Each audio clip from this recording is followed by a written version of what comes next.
reading right through from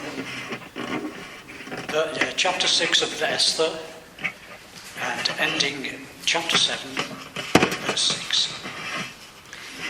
Now, just before I read, just an introduction to it. Queen Esther had broken the rule of law to enter the king's room without an invitation.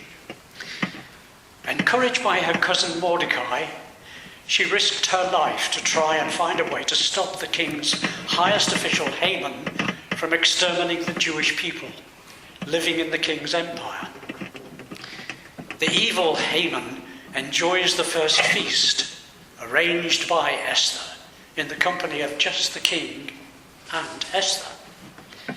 But Esther is waiting until the next day to reveal that she herself was a Jew and expose Haman.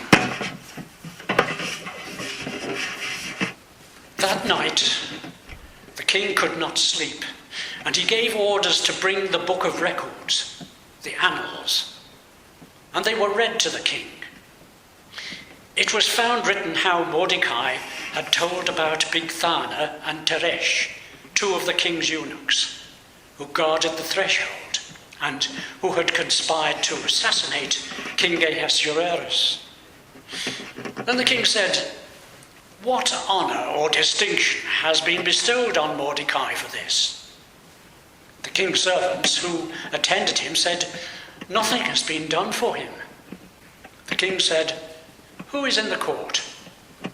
Now, Haman had just entered the outer court of the king's palace to speak to the king about having Mordecai hanged on the gallows that he had prepared for him.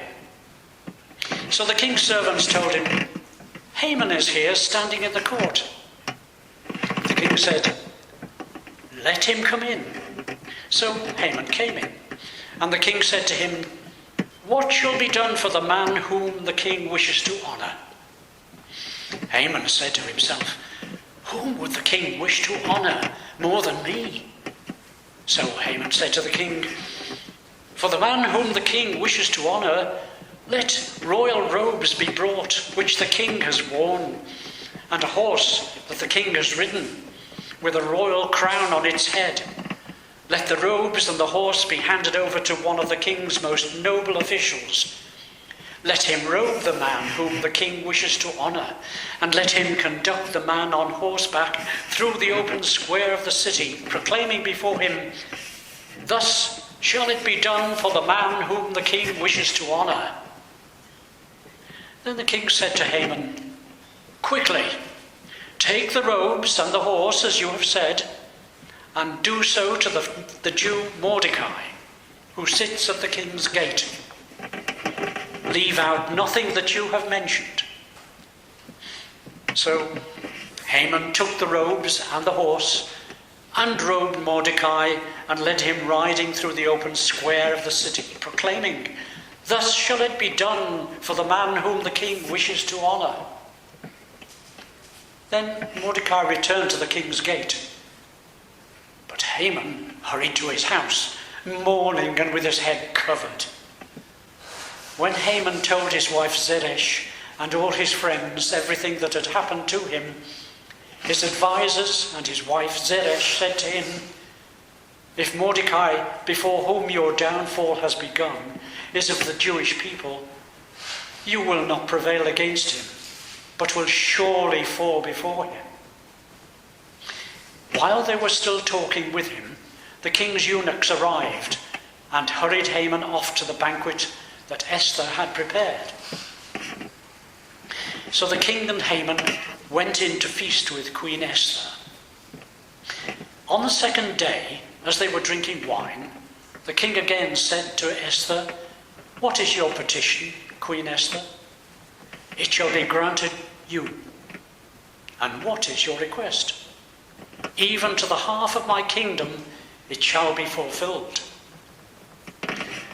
Then Queen Esther answered, "If I have won your favor, O king, and if it pleases the king, let my life be given me. That is my petition. And the lives of my people, that is my request. For we have been sold, I and my people, to be destroyed, to be killed, and to be annihilated.